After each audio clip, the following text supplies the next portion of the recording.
ಮೊಹಿಯುದ್ದೀನ್ ಬಾಬಾ ಅವರ ಮನೆಗೆ ನಿಮ್ಮನ್ನ ಇವತ್ತು ಕರ್ಕೊಂಡು ಬಂದಿದ್ದೀನಿ.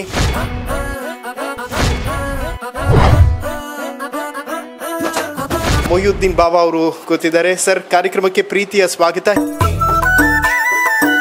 ನನ್ನ ತಂದೆ ತಾಯಿ ಮತ್ತು ನಾವು ಫ್ಯಾಮಿಲಿ ಮನೆ. ಸರ್, ರಾಜಕೀಯವನ್ನ ಯಾಕೆ ಆಯ್ಕೆ ಮಾಡ್ಕೊಂಡ್ರಿ?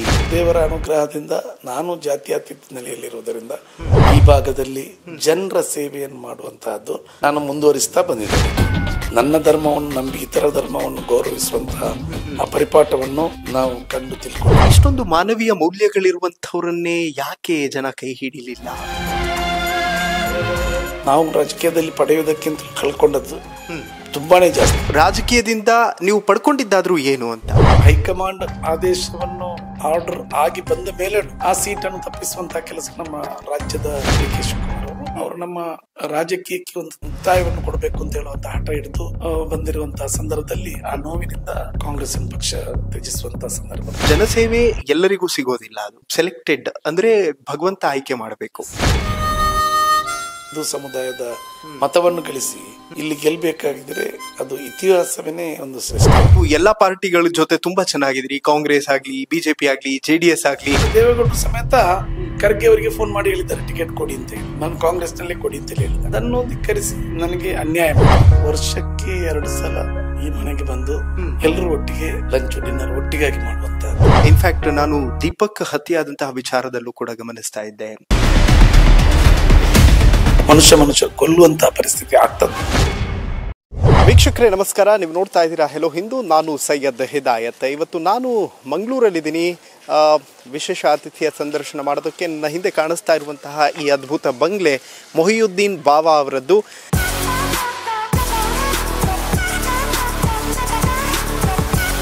ಶೌಕತ್ ಮಂಜಿಲ್ ಅಂತ ಅವರು ಹುಟ್ಟಿದ ಮನೆ ಅಂತ ಅನ್ನಿಸ್ತದೆ. ಸೊ ಇವತ್ತು ಇಲ್ಲಿ ಒಂದು ಗಮನಿಸಿ, ಡೋರ್ ನಂಬರ್ 8112 ಇದೆ. 1+2+3+4 ಅಂತ ಏನೋ ಸ್ಪೆಷಲ್ ಆಗಿ ಹಾಕ್ಸಿದ್ದಾರೆ. ಬನ್ನಿ, ಮಾಜಿ ಶಾಸಕರನ್ನೇ ಮಾತಾಡಿಸ್ತಾ ಹೋಗೋಣ ಈ ವಿಚಾರಗಳ ಕುರಿತಂತೆ. ಇದೊಂದು ವೈಟ್ ಪ್ಯಾಲೇಸ್ ಮತ್ತು ಅವರದ್ದೇ BMW ಕಾರ್. ತುಂಬ ಫ್ಯಾನ್ಸಿ ನಂಬರ್ ಫಾಲೋ ಮಾಡ್ತಾರೆ ಅಂತ ಅನ್ನಿಸ್ತದೆ. ಸೊ ಕಾರ್ ನೋಡಬಹುದು, 5555 ಅಂತ ಕೊಟ್ಟಿದ್ದಾರೆ. ಎಲ್ಲ ಶಾಸಕರು ಕೂಡ ಕೆಲವರಿಗೆ ಮಾತ್ರ ಅದರಲ್ಲಿ ಕ್ರೇಜ್ ಇರುತ್ತೆ, ಇದೇ ಥರ ನಂಬರ್ ಬೇಕು, ಹೀಗೆ ಇರಬೇಕು ಕಾರ್ ಅಂತ. ಮತ್ತು ನಮಗೆ ಎಂಟ್ರಾದ ತಕ್ಷಣ ಒಂದೊಳ್ಳೆ ಫೀಲ್ ಕೊಡುತ್ತೆ ಮನೆ. ಸೊ ತಮ್ಮ ಕುಟುಂಬದ ಜೊತೆ ಇನ್ನೊಂದು ಭಾಗದಲ್ಲಿ ವಾಸ ಮಾಡ್ತಾರೆ. ಇದು ಹುಟ್ಟೂರಿನಲ್ಲಿರುವಂಥ ಮನೆ, ಸುರತ್ಕಲ್ನಲ್ಲಿರುವಂಥ ಮನೆ. ಸೊ ಬನ್ನಿ ಮಾತಾಡಿಸ್ತಾ ಹೋಗೋಣ. ಮೊಹಿಯುದ್ದೀನ್ ಬಾಬಾ ಅವರ ಮನೆಗೆ ನಿಮ್ಮನ್ನು ಇವತ್ತು ಕರ್ಕೊಂಡು ಬಂದಿದ್ದೀನಿ. ಅವರ ಸಂದರ್ಶನವನ್ನು ಮಾಡುವಂತಹ ನಿಟ್ಟಿನಲ್ಲಿ ನಮ್ಮದೊಂದು ಪ್ರಯತ್ನ ನಡೀತಾ ಇದೆ. ಮೊಹಿಯುದ್ದೀನ್ ಬಾಬಾ ಅವರು ಕೂತಿದ್ದಾರೆ. ಸರ್, ಕಾರ್ಯಕ್ರಮಕ್ಕೆ ಪ್ರೀತಿಯ ಸ್ವಾಗತ. ಹೇಗಿದ್ದೀರಿ ಸರ್? ನಮಸ್ಕಾರ. Good, I am good. Okay, ಇದು ನೀವು ಹುಟ್ಟಿದ ಮನೆನಾ ಹೇಗೆ ಸರ್? ಇದು ನಾನು ಹುಟ್ಟಿದ ಮನೆ ಚೊಕ್ಕಬೆಟ್ಟು ಅಂತ ಹೇಳುವಂತಹ ಪ್ರದೇಶ, ಸುರತ್ಕಲ್ನಲ್ಲಿ. ಈ ಮನೆಯಲ್ಲಿ ನನ್ನ ತಂದೆ ತಾಯಿ ಮತ್ತು ನಾವು ಫ್ಯಾಮಿಲಿ ಮನೆ. ಇದು ಇಲ್ಲೇ ನನ್ನ ಜನನ ಆಗಿರ್ತದೆ. ಇಲ್ಲಿಂದ ನಾನು ಇಲ್ಲೇ ಚೊಕ್ಕಬೆಟ್ಟಲ್ಲಿ ಇನ್ನೊಂದು ಮನೆ ಇದೆ ನಮ್ಮದು, ಅಲ್ಲಿ ಆ ಮೇನ್ ಮನೆಯಲ್ಲಿ ನಾನು ವಾಸವಿರೋದು. ಅದೀಗ ಕನ್ಸ್ಟ್ರಕ್ಷನ್ ಆಗ್ತಾ ಉಂಟು, ರೀಕನ್ಸ್ಟ್ರಕ್ಷನ್ ಆಗ್ತಾ ಉಂಟು. ಹಾಗೆ ನಾನೀಗ ಮಂಗಳೂರಿನಲ್ಲಿ ಸದ್ಯಕ್ಕೆ ನೆಲೆಸ್ತೇನೆ. ಓಕೆ ಸರ್, ಈ ಮನೆಯ ಜೊತೆ ಸಾಕಷ್ಟು ನೆನಪುಗಳಿರುತ್ತೆ. ಆ ನೆನಪುಗಳನ್ನು ಒಂದು ಕ್ಷಣ ಮೆಲುಕು ಹಾಕೋದಾದ್ರೆ? ನೆನಪುಗಳು, ನಾವು ಬಾಲ್ಯದ ದಿನಗಳನ್ನು ಖಂಡಿತ ಈ ಒಂದು ಸಂದರ್ಭದಲ್ಲಿ ನೆನಪು ಮಾಡ್ತಾ ಇದ್ದೇವೆ. ಎಲ್ಲ ನನ್ನ ತಂದೆ ತಾಯಿ, ನಮ್ಮ ಕುಟುಂಬ ಏನೇ ಇದ್ರೂ ನಮ್ಮ ಯಾವುದೇ ಒಂದು ಕಾರ್ಯಕ್ರಮ, ಹಬ್ಬದ ದಿವಸ ಮತ್ತು ಈ ವರ್ಷಕ್ಕೆ ಬರುವಂಥ 2 ಹಬ್ಬಗಳು, ಏನಾದರೂ ಮುಖ್ಯ ಕಾರ್ಯಕ್ರಮಗಳು ಆಗೋದಾದ್ರೆ ನಾವು ಈ ಮನೆಯಲ್ಲೇ ಮಾಡೋದು. ಎಲ್ಲ ಫ್ಯಾಮಿಲಿಗಳು, ಬೆಂಗಳೂರು ನನ್ನ ಸಹೋದರರಿದ್ದಾರೆ, ಸಹೋದರಿಯರಿದ್ದಾರೆ, ಅವರೆಲ್ಲ ಇಲ್ಲಿ ಬರ್ತಾರೆ. ಆ ದಿವಸ ಒಂದು ಹಬ್ಬದ ಅವತಾರ ಇರ್ತದೆ. ಸರ್, ಯಾವತ್ತೂ ಕೂಡ ತುಂಬಿದ ಮನೆ ಸದಾ ಹಾಗೆ ಇರಬೇಕು ಅನ್ನುವಂಥ ಕನಸಿರುತ್ತೆ. ಆದರೆ ಇವತ್ತು ಬಂದಾಗ ಕಂಪ್ಲೀಟ್ ಮನೆ ಖಾಲಿ ಖಾಲಿ ಕಾಣಿಸ್ತಾ ಇದೆ. ಅಂದರೆ ಒಂಥರ ಕಷ್ಟ ಆಗುತ್ತೆ ಈ ಕ್ಷಣಗಳನ್ನು ಕೂಡ ನೋಡೋದಕ್ಕೆ ಅಂತ. ಇಲ್ಲ, ಆ ಥರ ಏನಿಲ್ಲ. ಇದು ನಮ್ಮದು ಯಾಕೆ ಅಂತ ಹೇಳಿದರೆ ನಮ್ಮ ಕುಟುಂಬದ ಮೇನ್ ಮನೆ ಇದು. ಇಲ್ಲಿ ನಾವು ಬರ್ತಾ ಹೋಗ್ತಾ ಇರ್ತೇವೆ. ತಂಗಿ ಮನೆ ಹಿಂದ್ಗಡೆನೆ ಇದೆ, ಎಲ್ಲಿ ತುಳುಕ್ತಾ ಇರ್ತದೆ ಯಾವತ್ತು. ನಾನು ನಿಮಗೆ ಇದು ತೋರಿಸಿರುವಂಥ ನಮ್ಮ ತರವಾಡು ಅಂತೇಳಿ ಹೇಳ್ತಾರೆ, ನಮ್ಮ ಮುಖ್ಯ ಮನೆ. ನಾವು ಸಾಧಾರಣ ಇಲ್ಲಿ 50 ವರ್ಷಗಳಿಂದ ನೆಲೆಸ್ತಾ ಇದ್ದಂತಹ ಒಂದು ಮನೆ. ಆದ್ದರಿಂದ ಆ ನೆನಪನ್ನು ನಿಮಗೆ ಹಚ್ಚ ಹಸಿರಾಗಿ ಕಾಣಿಸ್ಲಿಕ್ಕೆ ನಾವು ನೋಡಿದ್ದೇವೆ. ನೋಡಿ, ಈಗಲೂ ಬಹಳ ಸಿಸ್ಟಮೆಟಿಕ್ ಆಗಿ ಚಂದವಾಗಿಟ್ಟಿದೆ. ಸರ್, ನಿಮ್ಮ ತಂದೆಯವರು ಏನ್ ಮಾಡ್ತಾ ಇದ್ರು, ಹೇಗೆ ಫೈನಾನ್ಷಿಯಲ್ ಎಲ್ಲವೂ? ಈ was in a business actually. ಅವ್ರದ್ದೆಲ್ಲ ವ್ಯಾಪಾರ. ನನ್ನ ತಂದೆದ್ದೆಲ್ಲ ವ್ಯಾಪಾರ ಇತ್ತು. Where in to estate supplies and industry ಇತ್ತು ನಮ್ದು. ಆ ತರ ನಡೀತಾ ಇತ್ತು. ಓಕೆ, ರಾಜಕೀಯವಾಗಿ ಸಾಕಷ್ಟು ಹೆಸರು ಮಾಡಿದಿರಿ ಮತ್ತು ಜನರ ಜೊತೆ ಒಂದೊಳ್ಳೆ ಕಾಂಟ್ಯಾಕ್ಟ್ ನ ಕೂಡ ಇಟ್ಕೊಂಡಿದ್ದೀರಿ. ಈ ಮನೆಗೆ ಯಾರೆಲ್ಲ ನಾಯಕರು ಬಂದಿದ್ದಾರೆ? ನೋಡಿ, ಇಲ್ಲಿಗೆ ಮುಖ್ಯಮಂತ್ರಿಗಳು ಬಂದಿದ್ದಾರೆ, ಎಲ್ಲ ಮಿನಿಸ್ಟ್ರಿಗಳು, ಸಾಧಾರಣ ಹೋಮ್ ಮಿನಿಸ್ಟರ್ ಇರ್ಬೋದು ನನ್ನ ಟೈಮಲ್ಲಿ, ಆ ಟೈಮಲ್ಲಿ ಇರುವಂತಹ ಎಲ್ಲ ಮಿನಿಸ್ಟ್ರಿಗಳು ಸಾಧಾರಣ ಬಂದಿದ್ದಾರೆ. ವರ್ಷಕ್ಕೆ 2 ಸಲ ಹಬ್ಬ ಆಗುವಾಗ ಸಾಧಾರಣ ಇಲ್ಲಿ ಎಲ್ಲ ನಮ್ಮ ಸಂಬಂಧಿಕರು, ಇಷ್ಟಪಟ್ಟವರು ಎಲ್ಲ, ಈ ಊರಿನವರು, ಊರವರಿನವರು ಎಲ್ಲರೂ ಬರ್ತಾ ಇರ್ತಾರೆ. ಮತ್ತು ಉಪವಾಸದ ಸಂದರ್ಭದಲ್ಲಿ ಒಂದು 17ರ ದಿವಸ ಇಲ್ಲಿ ಉಪವಾಸದ ದೊಡ್ಡ ಸ್ಥಳ ಇದೆ. ಆದ್ದರಿಂದ ಇಲ್ಲೇ ಉಪವಾಸ ವ್ರತ ಆಚರಿಸುವಂತಹದ್ದೆಲ್ಲ ಈ ಮನೆಯಲ್ಲಿ ನಾವು ಮಾಡ್ತೇವೆ. ಓಕೆ ಸರ್, ರಾಜಕೀಯವನ್ನ ಯಾಕೆ ಆಯ್ಕೆ ಮಾಡ್ಕೊಂಡ್ರಿ ಮತ್ತು ರಾಜಕೀಯದಿಂದ ನೀವು ಪಡ್ಕೊಂಡಿದ್ದಾದ್ರೂ ಏನು ಅಂತ? ನೋಡಿ, ರಾಜಕೀಯದಿಂದ ಪಡ್ಕೊಂಡದ್ದೇನು ಅಂತ ಹೇಳಿದ್ರೆ ಪಡೆಯುವವರು ಪಡೆಯಬಹುದು. ನಾವು ರಾಜಕೀಯದಲ್ಲಿ ಪಡೆಯುವುದಕ್ಕಿಂತ ಕಳ್ಕೊಂಡದ್ದು ತುಂಬಾನೇ ಜಾಸ್ತಿ. ಪಡ್ಕೊಂಡದ್ದೇನಿಲ್ಲ, 1% ಇಲ್ಲ. ಆದರೆ ನಮಗೆ ಇದರಲ್ಲಿರುವಂತಹ ಸ್ಯಾಟಿಸ್ಫ್ಯಾಕ್ಷನ್ ಏನು ಅಂತ ಹೇಳಿದ್ರೆ, ನಾನು ಬಾಲ್ಯದಿಂದಲೇ ನನ್ನ ಒಂದು ಸಮಾಜ ಸೇವೆಯನ್ನು ಒಂದು ಪ್ಯಾರಡೈಸ್ ಕ್ಲಬ್ಬಿನ ಮೂಲಕ ಅಲ್ಲಿ ಅದರ ಒಂದು ಸದಸ್ಯನಾಗಿ, ಅದರ ಮೂಲಕ ನಾನು ಅದರ ಅಧ್ಯಕ್ಷನಾಗಿ, ಆಟಗಾರನಾಗಿ ಕ್ರೀಡೆಯಲ್ಲಿ ತೊಡಗಿದ್ದೆ. ಶಾಲಾ ಜೀವನದ ಜೊತೆ ಕ್ರೀಡೆಯಲ್ಲಿ ತೊಡಗಿರುವಂತಹ ಸಂದರ್ಭದಲ್ಲಿ ನಾನು ಈ ಭಾಗದಲ್ಲಿ ಜನರ ಸೇವೆಯನ್ನು ಮಾಡುವಂತಹದ್ದು ನನ್ನ ತಂದೆ ತಾಯಿಯಿಂದ, ಅದೇ ತರ ನಮ್ಮ ಕುಟುಂಬದ ಮೂಲಕ ನಾನು ಕಂಡು ಅದನ್ನೇ ನಾನು ಮುಂದುವರಿಸ್ತಾ ಬಂದಿದ್ದೇನೆ. ತದನಂತರ 2004ರಲ್ಲಿ ನಾನು ನಿಜಕ್ಕೂ ಆಕಸ್ಮಿಕವಾಗಿ ಒಂದು ಪಾಲಿಟಿಕ್ಸ್ ಅಲ್ಲಿ ಬಂದರೆ ಜನರ ಸೇವೆ ಮಾಡ್ಲಿಕ್ಕೆ ಆಗ್ತದೆ ಅಂತ ಹೇಳುವಂತಹ ನಿಟ್ಟಿನಲ್ಲಿ ಆಕ್ಟಿವ್ ಆಗಿ ಪಾಲಿಟಿಕ್ಸ್ಗೆ ಬರ್ತೇನೆ. 2007ರಲ್ಲಿ ಪ್ರಥಮ ಬಾರಿ ಸ್ಪರ್ಧಿಸ್ತೇನೆ. ಆ ಬಾರಿ ನಾನು 5,000 ಮತಗಳಿಂದ ಸೋತ್ರೂ 2ನೇ ಬಾರಿಗೆ ಈ ಮಂಗಳೂರು ಉತ್ತರ ಅಂತ ಹೇಳುವಂತಹದ್ದು ಬಹುಶಃ ಒಂದು ಮುಸಲ್ಮಾನರು ಇಲ್ಲಿ ಈ ಕ್ಷೇತ್ರದಲ್ಲಿ ಬರೀ 20% ಮುಸಲ್ಮಾನರಿದ್ದಾರೆ. ಆ ಕ್ಷೇತ್ರದಲ್ಲಿ 80% ಬಹುಸಂಖ್ಯಾತರ ಹಿಂದೂ ಸಮುದಾಯದ ಮತವನ್ನು ಗಳಿಸಿ ಇಲ್ಲಿ ಗೆಲ್ಲಬೇಕಾಗಿದ್ರೆ ಅದು ಇತಿಹಾಸವೇ ಒಂದು ಸೃಷ್ಟಿಯಾಗಿದೆ. ಅದು ದೇವರ ಅನುಗ್ರಹದಿಂದ ನಾನು ಜಾತ್ಯತೀತ ನೆಲೆಯಲ್ಲಿರುವುದರಿಂದ ಜನರೊಂದಿಗೆ ಪ್ರೀತಿ, ಒಡನಾಟ, ನನ್ನ ಧರ್ಮವನ್ನು ನಂಬಿ ಇತರ ಧರ್ಮವನ್ನು ಗೌರವಿಸುವಂತಹ ಆ ಪರಿಪಾಠವನ್ನು ನಮ್ಮ ತಂದೆ ತಾಯಿ ಇರ್ಬೋದು, ನಮ್ಮ ಗುರುಗಳಿರ್ಬೋದು, ಮದ್ರಸದಲ್ಲಿ ನಮ್ಮ ಪ್ರವಾದಿಯವರ ಆ ಹದೀಸಿನ ಮೂಲಕ ನಾವು ಕಂಡು ತಿಳ್ಕೊಂಡಿದ್ದೇವೆ. ಅದರ ಪ್ರಕಾರನೇ ಇವತ್ತಿನವರೆಗೂ ನಾವು ನಡೆಯುತ್ತಾ ಇದ್ದೇವೆ. ಹುಟ್ಟಿದ್ದೇವೆ, ಸಾವು ಖಚಿತವಿದೆ. ಇರುವಷ್ಟು ದಿವಸ ನಾವು ಈ ಮಣ್ಣಿನಲ್ಲಿ ಇತರರಿಗೆ ಪರೋಪಕಾರಿಯಾಗಿ ಬೆಳೆಯುವಂತಹ ಕೆಲಸವನ್ನು ನನ್ನ ಪೂರ್ವಜರ ಮೂಲಕ ನಾನು ಕಲ್ಕೊಂಡು ಬಂದಿದ್ದೇನೆ, ಅದನ್ನೇ ಮುಂದುವರಿಸ್ತಾ ಇದ್ದೇನೆ. ಓಕೆ, ವೆಲ್ ವೀಕ್ಷಕರೇ, ನಿಮಗೊಂದೊಮ್ಮೆ ಈ ಹಾಲ್ನ ತೋರಿಸ್ಬಿಡ್ತೀನಿ. ಸೊ ನಾನು ನಿಂತಿರುವಂತಹ ಹಾಲ್, ಯಾರೇ ಸಾಮಾನ್ಯರು ಬಂದರು ಅಥವಾ ಯಾರೇ ಮಾತನಾಡಬೇಕು, ಭೇಟಿ ಮಾಡಬೇಕು ಅಂತ ಬಂದರೆ ಇಲ್ಲಿ ಕೂತ್ಕೊಳ್ಳೋದಕ್ಕೆ ಒಂದು ಅದ್ಭುತವಾದಂತಹ ವ್ಯವಸ್ಥೆಯನ್ನು ಮಾಡಲಾಗಿದೆ. ಸಾಮಾನ್ಯ ಜನರಷ್ಟೇ ಅಲ್ಲ, ನಾಯಕರು ಯಾರೇ ಬಂದರೂ ಕೂಡ ಅವರನ್ನ ಮಾತನಾಡಿಸುವಂತಹ ಪ್ರಯತ್ನ ಇಲ್ಲಿಂದ ಆಗುತ್ತೆ. ಮತ್ತು ಇದು ಇಲ್ಲೊಂದು ಅದ್ಭುತವಾದಂತಹ ತೊಗ್ರ ಅಂತ ನಾವು ಹೇಳ್ತೀವಿ ಕನ್ನಡದಲ್ಲಿ. ಸಹಜವಾಗಿ ದೇವರ ಫೋಟೋಗಳನ್ನ ಮನೆಯಲ್ಲಿ ಹಾಕ್ತಿವಲ್ಲ, ಹಾಗೆ ದೇವರ 101 ಹೆಸರು ಇದ್ರಲ್ಲಿದೆ. ಮತ್ತು ಇಲ್ಲಿ ಮತ್ತೊಂದು ಹಾಲ್ ಇದೆ. ಸೊ ಆ ಹಾಲಿಗೆ ತಮ್ಮನ್ನು ಕರ್ಕೊಂಡು ಹೋಗ್ತೀನಿ.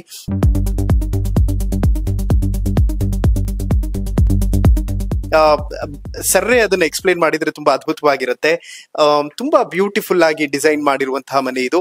ಆಮೇಲೆ ಇಲ್ಲೂ ಕೂಡ ಅಷ್ಟೇ, ಕುಟುಂಬಸ್ಥರೆಲ್ಲರೂ ಕೂತ್ಕೊಂಡು ಮಾತಾಡ್ಲಿಕ್ಕಾಗ್ಲಿ ಅಥವಾ ವಿಚಾರಗಳನ್ನ, ನಾವೇನಾದ್ರೂ ಲಂಚ್ ವ್ಯವಸ್ಥೆ, ಡಿನ್ನರ್ ವ್ಯವಸ್ಥೆ ಮಾಡೋದಾದ್ರೆ ಈ ಒಂದು ಪ್ರದೇಶದಲ್ಲಿ ಕೂತ್ಕೊಂಡು ಲಂಚ್ ಡಿನ್ನರ್ ಒಟ್ಟಿಗಾಗಿ ಮಾಡುವಂತಹದ್ದು. ಮತ್ತು ಇಲ್ಲಿ ಮಹಿಳೆಯರು ನಾವೆಲ್ಲ ಕೂತ್ಕೊಂಡು ಒಂದು ಮಾತನಾಡುವುದು. ಮನೆಯವರು, ಮನೆಯ ಸದಸ್ಯ. ಓಕೆ ಸರ್, ನಾನು ತುಂಬಾ ಜನ ರಾಜಕಾರಣಿಗಳ ಮನೆಗೆ ಹೋದಾಗ ತುಂಬಾ ಬ್ಯೂಟಿಫುಲ್ ಆಗಿರುವಂತ ಟೇಬಲ್ ಗಳನ್ನ ನೋಡ್ತೀನಿ. ಬಟ್ ಅಷ್ಟೇ ಬ್ಯೂಟಿಫುಲ್ ಸಮಯವನ್ನ ಕೊಡೋದಕ್ಕಾಗೋದಿಲ್ಲ ಅನ್ನುವಂತ ಬೇಸರ ಕೂಡ ಅವರಲ್ಲಿ ಇರುತ್ತೆ. ಎಷ್ಟೋ ಸತಿ ಕುಟುಂಬದ ಜೊತೆ ಊಟ ಮಾಡ್ಲಿಕ್ಕೆ ಆಗಿರೋದಿಲ್ಲ. ಆ ತರದ ಸನ್ನಿವೇಶಗಳನ್ನ ಎದುರಿಸಿದಿರಿ ಅಂತ? ಇಲ್ಲ, ನಾವು ವರ್ಷಕ್ಕೆ 2 ಸಲ 3 ಸಲ ಈ ಮನೆಗೆ ಬಂದು ಎಲ್ಲರೂ ಒಟ್ಟಿಗೆ ಕುಟುಂಬದೊಂದಿಗೆ ಇರುವಂತಹ ಕೆಲಸವನ್ನು ನಾವು ಸದಾ ನಿರ್ವಹಿಸ್ತಾ ಇದ್ದೇವೆ. ಅದು ನಮ್ಮ ಒಂದು ಮುಖ್ಯ ಆಶೆ, ಅಭಿಲಾಷೆ. ಮತ್ತು ತಂದೆ ತಾಯಿ ಈಗ ಇಲ್ಲ, ಅವರ ನಂತರ ನಾನು ಕುಟುಂಬದ ಸದಸ್ಯನಾಗಿ ನಂದು ಜವಾಬ್ದಾರಿ.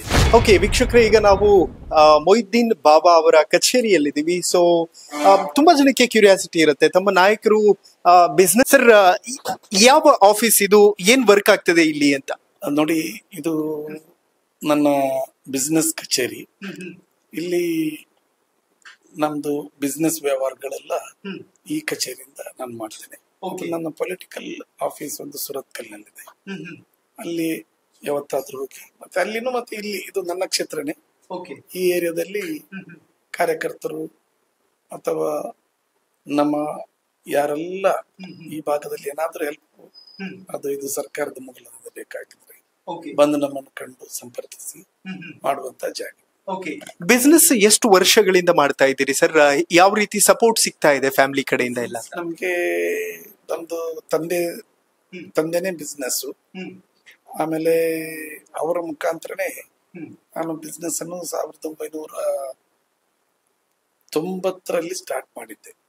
ನನ್ನ ನೆನಪಿರುವಾಗ ಅಂದ್ರೆ ಒಂದು 35-40 ವರ್ಷಗಳ ಬಿಸ್ನೆಸ್ ಇದು ಮಾಡ್ತಾ ಇದ್ದೇನೆ ನಾನು. ಮುಂಚೆ ತಂದೆ ಜೊತೆ. ಎಷ್ಟು ಜನ ಎಂಪ್ಲಾಯೀಸ್ ಇದ್ದಾರೆ? ಎಷ್ಟು ಜನರಿಗೆ ಉದ್ಯೋಗ ಸೃಷ್ಟಿ ಮಾಡುವಂತಹ ಪ್ರಯತ್ನ ಆಗಿದೆ ಅಂತ? ಉದ್ಯೋಗ ಸಾಧಾರಣ ನಮ್ದು ಕನ್ಸ್ಟ್ರಕ್ಷನ್ ಕಂಪನಿ ಮತ್ತೆ ಇದನ್ನೆಲ್ಲ ಸೇರುವಾಗ ಕೂತ್ಕೊಳ್ಳಿ ಒಂದು ಸಾಧಾರಣ ಒಂದು 400-500 ಜನಕ್ಕೆ ಕೊಡುವಂತ. ಅಂದ್ರೆ ಅದರಿಂದ ನಮ್ದು ಕಂಪನಿ ಅಂತ ಹೇಳಿದ್ರೆ ನಾವು ಯಾವ ರೀತಿಯಲ್ಲಿ ಮಂಗಳೂರಿನಲ್ಲಿ ಆಗುವಂತ ಕೆಲಸ, ಅದೇ ತರ ಈ ರಾಜ್ಯದಲ್ಲಿ ಆಗುವಂತಹ ಕೆಲಸ ಕಾರ್ಯಗಳಲ್ಲಿ ಅವರನ್ನು ತೊಡಗಿಸಿಕೊಂಡಿದ್ದೇವೆ. ವೆಲ್ ಸರ್, ನಿಮ್ಮ ಹಿಂದೆ ಒಂದಷ್ಟು ಅದ್ಭುತವಾಗಿರುವಂತಹ ಫೋಟೋಗಳು ಕೂಡ ಇದೆ. ಸೊ ಯಾವ ಸಂದರ್ಭದಲ್ಲಿ ತೆಗೆಸಿಕೊಂಡಂತಹ ಫೋಟೋಗಳು ಅಂತ? ಇದೆಲ್ಲ ನಾನು ಟೂರಲ್ಲಿ ಹೋದಂತಹ ಸಂದರ್ಭದಲ್ಲಿ ತಗೊಂಡಂತ ಫೋಟೋಗಳು. ನನ್ನ ಮಗಂದು. Only son. ಅವರು ಇದೇ ಬಿಸ್ನೆಸ್, ನನ್ನ ಬಿಸ್ನೆಸ್ ಅನ್ನು ಕಂಟಿನ್ಯೂಸ್ ಮಾಡ್ತಾ ಇದ್ದಾರೆ. ಇದು ತುಂಬಾ ಹಿಂದಿನ ಫೋಟೋ ಅನ್ಸುತ್ತೆ, ತುಂಬಾ ಹಳೆ. ಈಗ ಅದೊಂದು ಮಿನಿಮಮ್ 10 ವರ್ಷ ಆಯ್ತು. ಸರ್, ಈ ಕಚೇರಿಯಲ್ಲಿ ಸಾಮಾನ್ಯ ಜನರು ಕೂಡ ಬಂದ ಅಹವಾಲುಗಳನ್ನು ಕೊಡ್ತಾರ ಹೇಗೆ? ಎಲ್ಲರೂ ಬರ್ತಾರೆ, ಎಲ್ರಿಗೂ ಓಪನ್ ಇರುವಂತ ಆಫೀಸ್. ಹಾಗೇನು ಬಿಸ್ನೆಸ್ ನವರಿಗೆ ಅಂತ ಹೇಳಿಲ್ಲ, ಎಲ್ಲ ವಿಷಯದಲ್ಲಿ ಬಂದು ಇಲ್ಲಿ ಮಾತನಾಡ್ತಾ ನಮ್ಮನ್ನು ಸಂಪರ್ಕಿಸ್ತಾ ಇರ್ತಾರೆ. ಪ್ರತಿನಿತ್ಯ ಎಷ್ಟು ಜನ ಅಹವಾಲುಗಳನ್ನು ತಗೊಂಡ್ ಬರ್ತಾರೆ ಸರ್? ಇವತ್ತು ಕೂಡ ಬರ್ತಾರೆ. ಬರೇ ಫೋನಲ್ಲೇ ದಿವಸಕ್ಕೆ ಸಾಧಾರಣ ಕೆಲಸ ಕಾರ್ಯಗಳು ಆಗ್ತಾ ಇರ್ತವೆ. ಸರ್, ನೀವು ಎಲ್ಲಾ ಪಾರ್ಟಿಗಳ ಜೊತೆ ತುಂಬಾ ಚೆನ್ನಾಗಿದ್ದೀರಿ. ಕಾಂಗ್ರೆಸ್ ಆಗ್ಲಿ, ಬಿಜೆಪಿ ಆಗ್ಲಿ, JDS ಆಗ್ಲಿ, ತುಂಬಾ ಕಡಿಮೆ ನಾಯಕರು ಎಲ್ಲವನ್ನು ಕೂಡ ಬ್ಯಾಲೆನ್ಸ್ ಮಾಡ್ಕೊಂಡು ಹೋಗೋದು. ಹೇಗ್ ಬ್ಯಾಲೆನ್ಸ್ ಮಾಡ್ತೀರಿ, ಅದು ಕೂಡ ಸೌತ್ ಕೇಂದ್ರ ಭಾಗದಲ್ಲಿ? ಇಲ್ಲ, ಇಲ್ಲಿ ನಮ್ಗೆ ಪಕ್ಷಕ್ಕಿಂತಲೂ ಜನರ ಒಂದು ವಿಶ್ವಾಸ ಮತ್ತು ಪ್ರೀತಿ, ಅದರ ಮೂಲಕ ಎಲ್ಲ ತರದ ಜನರಲ್ಲೂ ನಾನು ಮಿಂಗ್ಲಾಗಿರುವುದರಿಂದ ನಾನು ಅದನ್ನು ಬಹಳ ರೂಢಿಯಾಗಿ ತಗೊಂಡು ಹೋಗ್ತಾ ಇದ್ದೇನೆ. ಮನೆಯೇ ಮಂತ್ರಾಲಯ ಅನ್ನುವಂತಹ ಮಾತಿದೆ. ಮನೆಯಲ್ಲಿ ಕೂತ್ಕೊಂಡು ಮಾತನಾಡುವಷ್ಟು ವಿಚಾರಗಳು ಮತ್ತು ಒಂದು ರೀತಿಯಲ್ಲಿ ಜನಸಾಮಾನ್ಯರೇ ಅವರ ಕುಟುಂಬ. ಹಾಗಾಗಿ ಮನೆಯಲ್ಲಿ ಕೂತು ಮತ್ತಷ್ಟು ಮಾತು. ಈಗ ಮನೆಯ ಮತ್ತೊಂದು ಭಾಗಕ್ಕೆ ನಿಮ್ಮನ್ನ ಕರ್ಕೊಂಡು ಬರ್ತಾ ಇದ್ದೀನಿ. ಸೊ ಮನೆಯ ಸದಸ್ಯರೆಲ್ಲರೂ ಕೂಡ ಕೂತ್ಕೊಂಡು ಊಟ ಮಾಡುವಂತಹ ಜಾಗ ಇದು. ಇಲ್ಲೂ ಕೂಡ ಒಂದು ಅದ್ಭುತವಾದಂತಹ ಡೈನಿಂಗ್ ಹಾಲ್ ವ್ಯವಸ್ಥೆಯನ್ನ ಮಾಡ್ಕೊಂಡಿದ್ದಾರೆ. ಸರ್, ಈ ಇಡೀ ಮನೆಯಲ್ಲಿ ತುಂಬಾ ಆಟ ಆಡಿ ಬೆಳೆದಿರ್ತೀರಿ, ತುಂಬಾ ನೆನಪುಗಳಿರುತ್ತೆ. ಸೊ ಹಬ್ಬ ಹರಿದಿನಗಳನ್ನ ಈ ಕಿಚನ್ ಮೂಲಕ ನೆನಪು ಮಾಡ್ಕೊಳ್ಳೋದಾದ್ರೆ ಸರ್ ಏನೆಲ್ಲ? ನೋಡಿ, ನಮ್ಮ ತಾಯಿ ಇಲ್ಲಿ ಕುಕ್ಕಿಂಗ್ ಮಾಡಿ ನಾವು ತಿನ್ನಂತಹ ನೆನಪುಗಳು. ಇಲ್ಲಿ ಮಹಿಳೆಯರೊಂದು ಕುಳಿತುಕೊಳ್ಳುವಂತಹ ಪ್ರದೇಶ ಡೈನಿಂಗ್ಗೆ. ಹಾಗೆ ಬಹಳ ಸುಂದರವಾದ ಒಂದು ವ್ಯವಸ್ಥೆಯಲ್ಲಿ ನಮ್ಮನ್ನು ನಾವು ತೊಡಗಿಸಿಕೊಂಡು ಆ ಒಂದು ಬಾಲ್ಯದ ದಿನಸ್ಗಳನ್ನು ನೆನಪಿಕೊಂಡು ನಾವು ಈಗಲೂ ಅದನ್ನು ಒಟ್ಟಿಗೆ ಸೇರಿದಂತಹ ಸಂದರ್ಭದಲ್ಲಿ ಸರ್, ಈ ಕಡೆ ತುಂಬಾ ಪರಂಪರಾಬದ್ಧವಾಗಿ ನಡ್ಕೋತಾರೆ ಜನ, ಅಂದ್ರೆ ತುಂಬಾ ಕಟ್ಟುಪಾಡುಗಳಿರುತ್ತೆ. ಹೇಗ್ ಫಾಲೋ ಮಾಡ್ತಾರೆ ಅದನ್ನೆಲ್ಲ ರೆಸ್ಟ್ರಿಕ್ಷನ್ಸ್ ನ ಅಂತ? ಕಟ್ಟುಪಾಡುಗಳೇನಿಲ್ಲ, ಕಾಮನ್ ಆಗಿ ಜನರೊತ್ತಿಗೆ ಸೇರಿಕೊಂಡು ಜನರೊತ್ತಿಗೆ. Amazing sir. ಪುಸ್ತಕ ಎಲ್ಲ ಓದ್ತೀರಿ ಅಥವಾ ಫ್ರೀ ಟೈಮ್ ಅಲ್ಲಿ ಏನ್ ಮಾಡ್ತೀರಿ? ಪುಸ್ತಕ ಇದೆಲ್ಲ ಓದ್ತಾ ಇರ್ತೇನೆ, ಮತ್ತೆ ಟಿವಿ ನೋಡ್ತೇನೆ. ಪುಸ್ತಕ ಎಲ್ಲಕ್ಕಿಂತ ಜಾಸ್ತಿ ಜನರು ಅವರ ಸೇವೆಯನ್ನು ಮಾಡ್ತಾ ಟೈಮ್ ಕಳ್ಕೊಂಡು ಇರ್ತೇವೆ ಅಷ್ಟೇ. ಓಕೆ ಸರ್, JDS ಗೆ ಹೋಗುವಂತ ನಿರ್ಧಾರ ಯಾಕೆ ಮಾಡಿದ್ರಿ? ಒಂದೆಲ್ಲೋ ನನ್ನ ಕ್ಲಿಪ್ಪಿಂಗ್ಸ್ ನೋಡಿ. ನಾನು ಕಾಂಗ್ರೆಸ್, ನಮ್ಮ ತಂದೆ ಕಾಲದಿಂದ ನಾವು ಕಾಂಗ್ರೆಸ್ನವರೇ. ಆದ್ರೆ ನಾನು ಹೈಕಮಾಂಡ್ ನನಗೆ ಟಿಕೆಟ್ ಅನ್ನು ನೀಡ್ತದೆ. ಟಿಕೆಟ್ ನೀಡಿದಂತ ನಂತರ ಏನಾಗ್ತದೆ,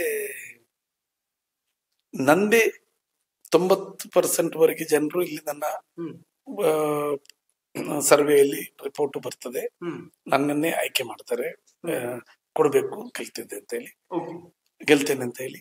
ಆದ್ರೆ ಅದನ್ನು ಹೈಕಮಾಂಡ್ ಆದೇಶವನ್ನು ಆರ್ಡರ್ ಆಗಿ ಬಂದ ಮೇಲೆ ಆ ಸೀಟನ್ನು ತಪ್ಪಿಸುವಂತಹ ಕೆಲಸ ನಮ್ಮ ರಾಜ್ಯದ ಅಧ್ಯಕ್ಷರು ಮಾಡ್ತಾರೆ, ಡಿ.ಕೆ. ಶಿವಕುಮಾರ್ ಅವರು ನಮ್ಮ ರಾಜಕೀಯಕ್ಕೆ ಒಂದು ಮುಕ್ತಾಯವನ್ನು ಕೊಡಬೇಕು ಅಂತ ಹೇಳುವಂತ ಹಠ ಹಿಡಿದು ಬಂದಿರುವಂತಹ ಸಂದರ್ಭದಲ್ಲಿ ಆ ನೋವಿನಿಂದ ನಾನು ಕಾಂಗ್ರೆಸ್ ಪಕ್ಷ ತ್ಯಜಿಸುವಂತಹ ಸಂದರ್ಭ ಬಂದಾಗ್ತದೆ.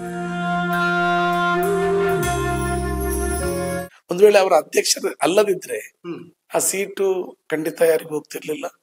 ನಾನು ನಿಂತು ನಾನು ಮಗದೊಮ್ಮೆ ಈ ಕ್ಷೇತ್ರದಲ್ಲಿ ಜಯಿಸಿ ಬರುವಂತ ಎಲ್ಲ ಸಾಧ್ಯತೆಗಳಿದ್ದವು.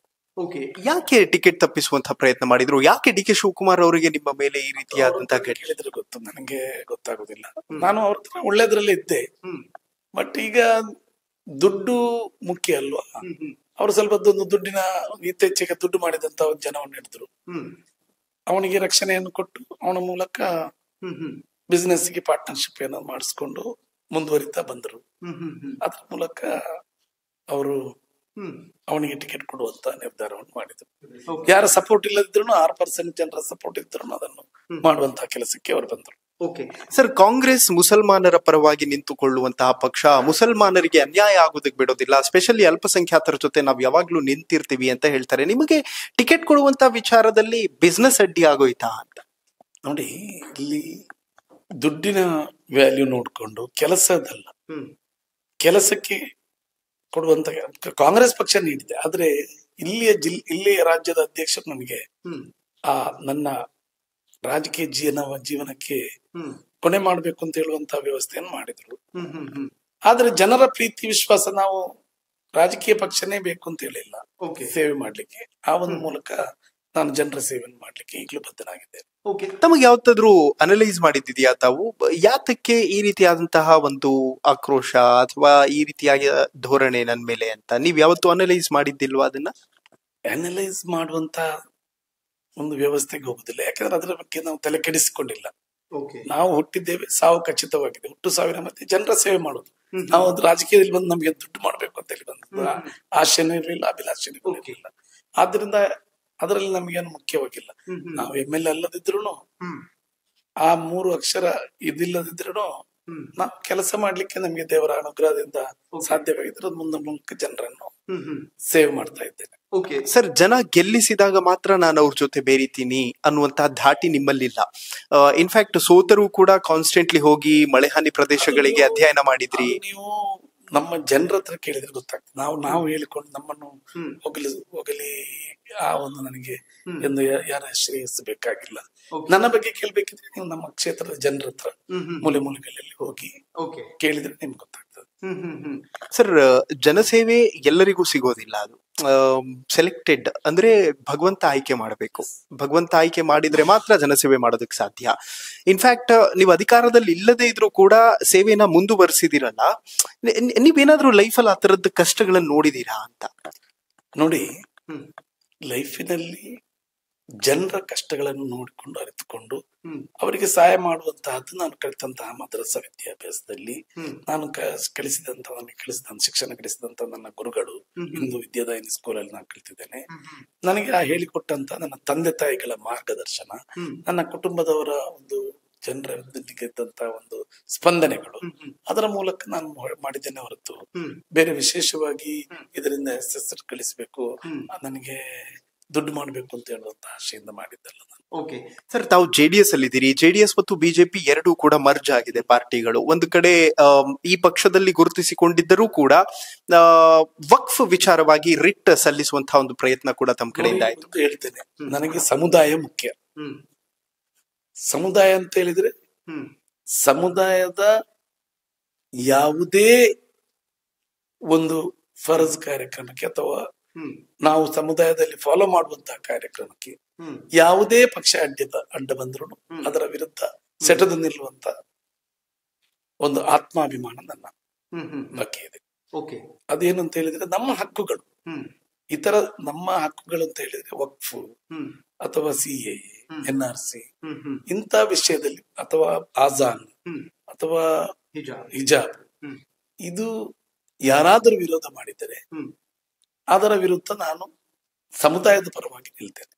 ಯಾಕೆಂತ ಹೇಳಿದ್ರೆ ನಮ್ಮ ಸಮುದಾಯವನ್ನು ಪ್ರೀತಿಸಿ ಇತರ ಸಮುದಾಯವನ್ನು ಗೌರವಿಸುವಂತ ಕೆಲಸ ನಾವು ಮಾಡ್ತೇವೆ. ಇತರ ಸಮುದಾಯಕ್ಕೂ ನಾನು ಅಷ್ಟೇ ಗೌರವ ನೀಡ್ತೇನೆ. ಅವರ ಸಮುದಾಯದ ಏನೇ ಕಟ್ಟಪ್ಪಣೆ, ಈಗ ಮೊನ್ನೆ ಪರೀಕ್ಷೆ ಜನಿವಾರದಲ್ಲಿ ತೆಗಿಸ್ಬೇಕು ಅಂತಿಲ್ಲ, ನಾವು ವಿರೋಧಿಸ್ತೇನೆ. ಯಾಕೆ ಅಂತೇಳಿ ಸಿಕ್ಕರು ಸರ್ದಾರ್ಜಿಗಳು ಇದನ್ನು ಕಟ್ತಾರೆ. ಅದೆಲ್ಲ ಅವರವರ ಪರಿಪಾಠ ಫಾಲೋ ಮಾಡಿ ಬಂದಿರುವಂತಹ ಗುಣಗಳು.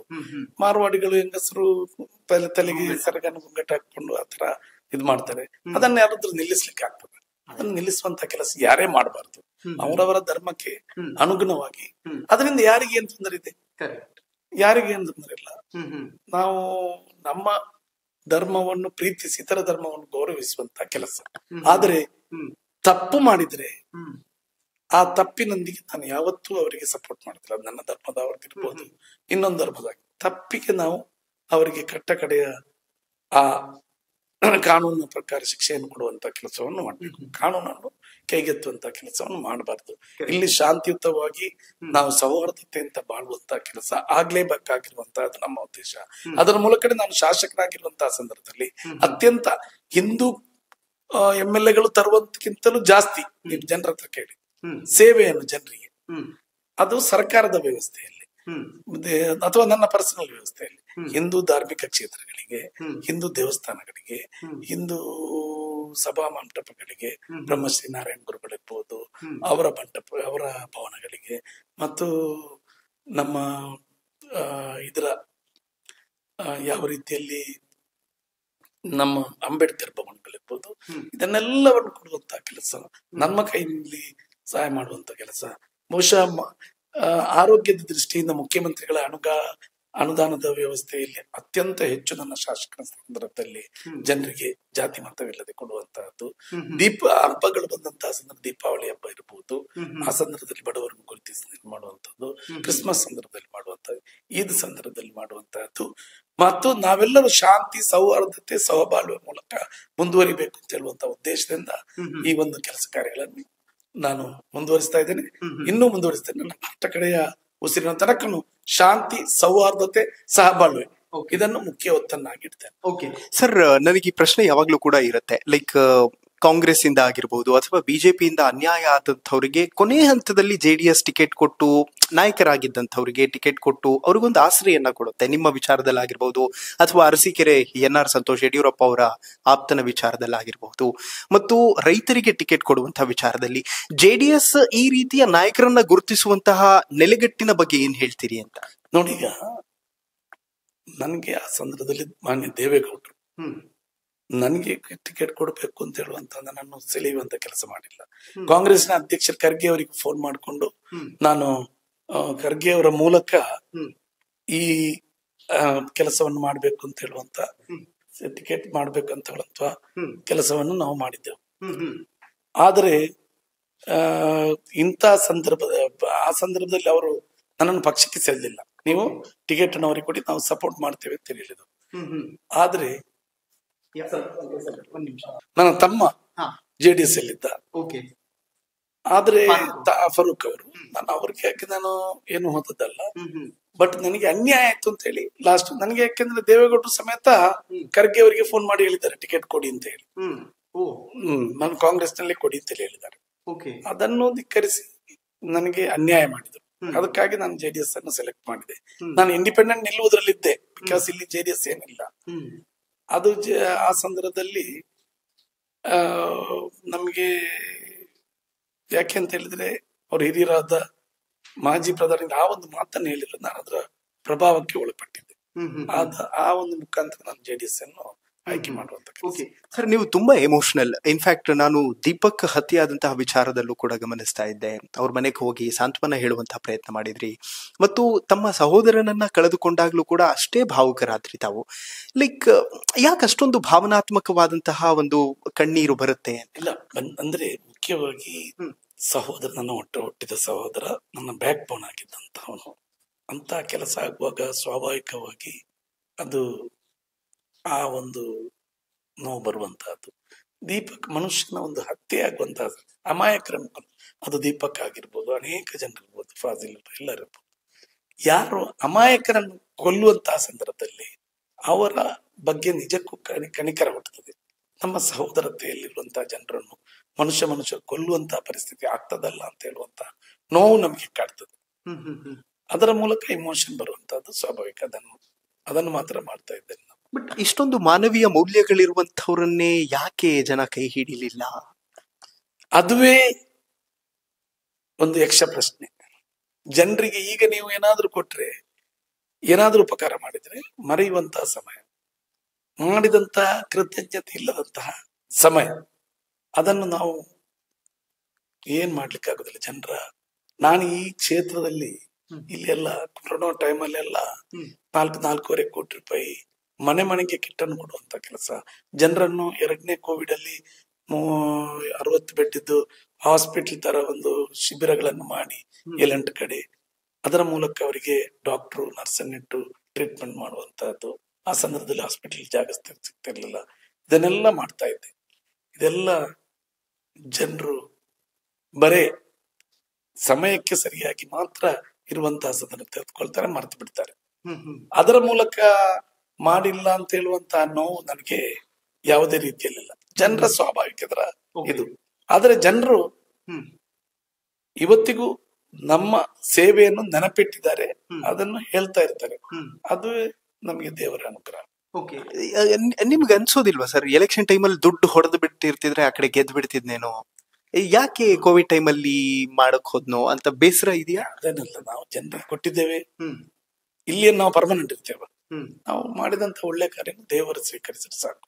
ನಮಗೆ ನಾಳೆ ಮರಣದ ನಂತರ ಸ್ವರ್ಗ ಪ್ರಾಪ್ತವಾಗ್ಲಿ ಅಂತ ಹೇಳುವಂತ ಪ್ರಾರ್ಥನೆಯನ್ನು ನಾವು ಮಾಡೋಣ ಅಷ್ಟೇ. ಓಕೆ, ವೆಲ್ ಸರ್, ಇವತ್ತು ಅದ್ಭುತವಾದಂತಹ ಸಮಯ ಕೊಟ್ರಿ. ಫೈನಲಿ ಕಾರ್ಯಕ್ರಮದ ಮುಖಾಂತರ ಏನ್ ಹೇಳೋದಕ್ಕೆ ಇಷ್ಟಪಡ್ತೀರಿ ಜನರಿಗೆ? ನನ್ನ ನಾಡಿನ ಜನತೆಗೆ ಮತ್ತು ನಮ್ಮ ಜಿಲ್ಲೆಯ ಜನತೆಗೆ ನಾನು ಹೇಳುವುದು ಒಂದೇ, ನಾವು ಸಣ್ಣ ಮಗು ಇರುವಾಗ ನಮ್ಮ ಜನನ ಆಗ್ತದೆ, ತಾಯಿಯ ಹೊಟ್ಟೆ ಮೂಲಕ ನಮ್ಮನ್ನು ಈ ಭೂಲೋಕ ಸ್ಪರ್ಶ ಮಾಡುವಂತ ಕೆಲಸ ಆಗ್ತದೆ. ಆದ ನಂತರ ನಾವು ಒಂದು 2 ವರ್ಷ 3 ವರ್ಷ ಬಹಳ ಸುಂದರವಾದ ದಿನವನ್ನು ನಮ್ಮ ತಾಯಿಯೊಂದಿಗೆ, ತಂದೆಯೊಂದಿಗೆ, ನಮ್ಮ ಮನೆಯವರೊಂದಿಗೆ ಬಹಳ ಸ್ವಾಭಾವಿಕವಾಗಿ ಬಹಳ ಸುಂದರವಾದ ದಿನವನ್ನು ಆಚರಿಸ್ತಾ ಇದ್ದೇವೆ. ನಾವು ದೊಡ್ಡದಾದಂತ ನಂತರ ನಮಗೆ ಶಾಲೆಗೆ ಸೇರಿಸಲಿಕ್ಕೆ, ಆದ್ರೆ ದೊಡ್ಡದಾಗ್ತಾ ಇರುವಂತಹ ಸಂದರ್ಭದಲ್ಲಿ ನಮ್ಮಲ್ಲಿ ಜಾತಿ ಮತ ಭೇದ ತೇಳುವಂತಹ ಆ ಪಂಗಡವನ್ನು ತುಂಬಿಸಲಾಗ್ತದೆ. ಅದನ್ನು ನಾವು ಮರೆತು ಬಾಲ್ಯದ ಆ ಬದುಕನ್ನು ನೆನಪಿಸಿ ಸಾಯುವವರೆಗೆ ನಾವು ಅದನ್ನೇ ನಾವು ಗಮನದಲ್ಲಿಟ್ಟುಕೊಂಡು ಇತರರೊಂದಿಗೂ ನಾವು ಪ್ರೀತಿ ವಿಶ್ವಾಸವನ್ನು ತೋರಿ ಯಾವುದೇ ರೀತಿಯಲ್ಲಿ ಯಾರಿಗೂ ಕೆಡುಕನ್ನು ಬಯಸದೆ ನಾವೆಲ್ಲರೂ ದೇವರ ಅನುಗ್ರಹದಿಂದ ಬಹಳ ಸುಂದರವಾದ ದಿನವನ್ನು ಕಲ್ಪಿಸೋಣ ಅಂತ ಹೇಳುವಂತ ನೆಲೆಯೊಂದಿಗೆ ಆ ಗಲಾಟೆ, ಆ ನಮ್ಮಲ್ಲಿರುವಂತಹ ಜಾತಿ ಮತ ಭೇದವನ್ನು ಧಿಕ್ಕರಿಸೋಣ ಅಂತ ಹೇಳುವಂತಹ ಸಂದೇಶವನ್ನು ನಾನು ಜನರಿಗೆ ಕೊಡ್ತಾ ಇದ್ದೇನೆ. ಓಕೆ ಸರ್, ಫೈನಲ್ ಕ್ವಶನ್ ನಾನು ಆಕ್ಚುಲಿ ಕೇಳೋದು ಮರೆತೆ. 2 ವರ್ಷಗಳಲ್ಲಿ ಇಲ್ಲಿರುವಂತಹ ಶಾಸಕರು ಏನೆಲ್ಲ ಮಾಡಿದ್ದಾರೆ, ಅದು ಜನರಿಗೆ ತೃಪ್ತಿ ತಂದಿದೆಯಾ ಅಂತ? ಯಾರು 2 ವರ್ಷ? ಈಗ ಪ್ರೆಸೆಂಟ್ ಇರುವಂತಹ ಶಾಸಕರು 2 ವರ್ಷ ಅಲ್ಲ, ಅವರು 7 ವರ್ಷ ಆಯ್ತು. 7 ವರ್ಷದಲ್ಲಿ ನಾವು ಈಗ ನೀವು ನನ್ನ ಹತ್ರ 23ರಲ್ಲೂ ಅದಕ್ಕಿಂತ ಮುಂಚೆನೂ ಅವರೇ ಇದ್ರು. ಆದ್ರೆ ಅದು ಜನರ ಹತ್ರ ಕೇಳಿದ್ರೆ ನಿಮ್ಗೆ ಗೊತ್ತಾಗ್ತದೆ. ಅಲ್ಲ, ಆಸ್ ಎ ನೀವು ಕೂಡ, ಯಾಕೆಂತಂದ್ರೆ ಅವರು ಯಾವುದೇ ಕೆಲಸ ಇಲ್ಲಿ ಆಗಿಲ್ಲ. ನಿಜಕ್ಕೂ ಹೇಳೋದಾದ್ರೆ ಯಾವುದೇ ಕೆಲಸ ಇಲ್ಲಿ ಆಗಿಲ್ಲ. ನಾವು ಪ್ರಾರಂಭ ಮಾಡಿದ್ದನ್ನೇ ಮುಕ್ತಾಯ ಆಗಿಲ್ಲ. ಒಂದು 800 ಮನೆ ಆಗ್ಬೇಕಿತ್ತು, ಇಲ್ಲಿ ಒಂದು ಮಾರ್ಕೆಟ್ ಆಗ್ಬೇಕಿತ್ತು ಸುರತ್ಕಲ್ಲು. ಅದ್ ನಾ ಹೇಳಿದ್ರೆ ತಪ್ಪಾಗ್ತದೆ, ತಾವು ಜನರೊಂದಿಗೆ ಹೇಳಿದ್ರೆ ಅದರ ಸತ್ಯತೆ ಆಗಿರ್ತದೆ. ಈ ಭಾಗದಲ್ಲಿ ಏನೆಲ್ಲ ಡೆವಲಪ್ಮೆಂಟ್ ಮಾಡಿದ್ದೇವೆ ಅದು ನಿಂತ ನೀರಾಗಿದೆ, ಅದು ಮುಂದಕ್ಕೆ ಚಲಿಸ್ತಾ ಇಲ್ಲ ಅಂತ ಹೇಳುವುದನ್ನು ನಾನು ಕಾಣ್ತಾ ಇದ್ದೇನೆ. Okay, well, thank you so much sir. ತುಂಬಾ ಖುಷಿ ಆಯ್ತು ತಮ್ಮ ಜೊತೆ ಮಾತಾಡಿ. ನೋಡಿದ್ರಲ್ಲ ವೀಕ್ಷಕರೇ, ಇದಿಷ್ಟು ಮೊಹಿಯುದ್ದೀನ್ ಬಾವಾ ಅವರ ಮಾತುಗಳು. ಅದೇನೇ ಇದ್ರು ಕೂಡ ಇವತ್ತೊಂದು ಸಣ್ಣ ಪ್ರಯತ್ನ ನನ್ನ ಕಡೆಯಿಂದ ಆಗಿತ್ತು. ಯಾಕೆಂತಂದ್ರೆ ಮಾನವೀಯ ಮೌಲ್ಯಗಳಿರುವಂತಹ ಮಾಜಿ ಶಾಸಕರಾಗ್ಲಿ, ಪ್ರೆಸೆಂಟ್ ಇರುವಂತಹ ಶಾಸಕರಾಗ್ಲಿ ಅಥವಾ ಎಂಪಿಗಳನ್ನಾಗ್ಲಿ ಸಂದರ್ಶನ ಮಾಡುವಂತಹ ಒಂದು ಪ್ರಯತ್ನ, ಅದರ ಮೂಲಕ ಪಾಸಿಟಿವಿಟಿನ ಸ್ಪ್ರೆಡ್ ಮಾಡೋಣ ಅನ್ನೋದು ನಮ್ಮ ಧ್ಯೇಯೋದ್ದೇಶ. ನೋಡ್ತಾ ಇರಿ ಹೆಲೋ ಹಿಂದೂ. ನಾನು ಸೈಯದ್ ಹಿದಾಯತ್, ಸೈನಿಂಗ್ ಆಫ್ ಸುರತ್ಕಲ್ನಿಂದ.